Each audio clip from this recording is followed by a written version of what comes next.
কবিতাৰ শিৰোনাম একাপ গাখীৰ চাহ আৰু এখন দামী বিস্কুট।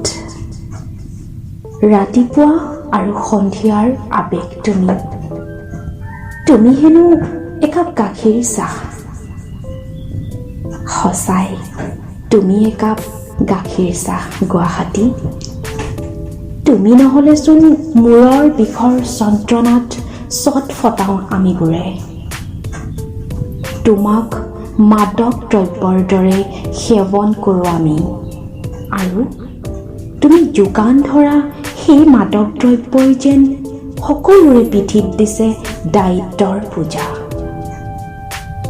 নহ'লে জানো আমি আশ্ৰয় ল'ম তোমাৰ দুবাহুত?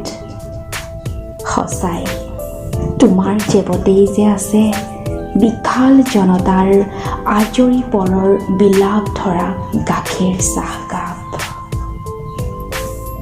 তোমাৰ চাহকাপ সঁচাই সুস্বাদু। দামী বিস্কুটবোৰ যেন তোমাৰ বাবেই উপযুক্ত।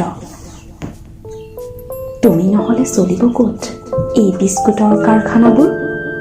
তোমাক ধন্য গুৱাহাটী। ৰাতিৰ এন্ধাৰ জিনি অট্টালিকাই যেতিয়া মিচিকি হাঁহি মাৰে, তোমাৰ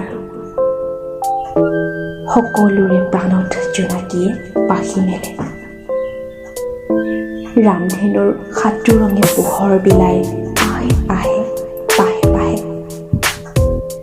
তোমাক লৈ গঢ়ি উঠা ব্যৱসায়, হিংসা, অপৰাধৰ বাবেইতো তুমি হৈছা ইমান উদণ্ড, ইমান গুমুঠা।